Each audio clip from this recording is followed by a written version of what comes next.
जनवरी 3 तारिख जहाँ घटी से अवश्य आम व्याख्या कर जो भाया हत्याकांड कर जो भाया स्त्री माने स्त्री को माने जी बाहर 10 मास होता 3 मासर गर्भवती थे से स्त्री को सी परिवार लोक स्वामी सहित से हत्या करदे। या जो जाणिलु आमर नेशनल गोटे मीटिंग थी आम रायगड़ा जिला सैनिक सभा आम रायपुर पलू से आम मीटिंग रे आम इमिडिएट यहाँ करूनी किंतु एति दुखर विषय जे एभलिया हत्याकांड यौतुक जनित जो हत्याकांड हो आगामी दिन में केमी आमर जनसमाज रे आमर नारी नारी माने जो माने आज दिन में से गोटे परिवार मुख्य कहले चले जो माँ भौणी मैंने आमर जिते परिवार गठन करती से परिवार को गोटे दानव कहले चले से दानव से जो परिवार को निज स्त्री को 3 मासर गर्भवती स्त्री को से मारी देइचंदी। एटा बहुत दुखर विषय।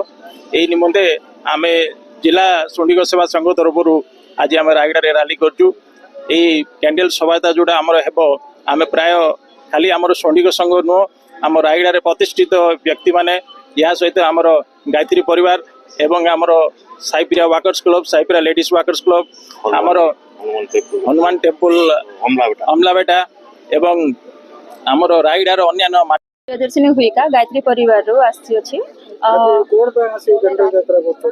इठारे जो झील जो नहीं मरी नहीं मरी ना मारी दि जाए यौतुक बोलिकिना यौतुक प्रथा नहीं बंद कराई तथापि नहीं आज भी यहाँ चली आउ प्रेग्नेंट थे 3 मंथ्स आ 10 मास रही 3 मंथ्स प्रेग्नेंट थे और पुणी एत अत्याचार मरा जाए तो आम जस्टिस चाहूँ से झील जहाँ को अन्याय होती न्याय मिलू आ पूरा कड़ा कड़ी दंड मिलू आम यहाँ चाहूँ।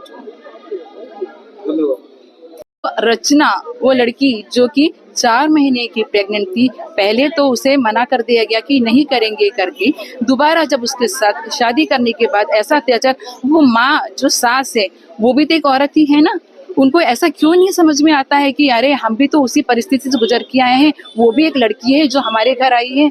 हाँ, इतना अत्याचार और इतने दर्दनाक ढंग से मारा गया। तो हम लोग सब यहाँ पर बस इसीलिए एकत्रित हुए हैं कि उसको न्याय मिले। बट हम सोचते हैं कि इस वजह से ये हम सब कर रहे हैं, जो कैंडल यात्रा कुछ कर रहे हैं, इससे क्या हमको न्याय मिल जाएगा? बट नहीं, जो दोषी है उनको सबसे पहले दोषी ठहराना बहुत जरूरी है। ठहरा तो दिए हैं हम, लेकिन उनको न्याय मिला है क्या अभी तक के? क्या उस लड़की को न्याय मिला है क्या? क्या बाकी लोगों को कारावास में लिया गया है क्या अभी तक के? नहीं। तो ये सब कब होगा? हम चाहते हैं कि शीघ्र अतिशीघ्र ये स्टेप लिया जाए और उनको दोषी को कारावास में लिया जाए और उनको कड़ी से कड़ी।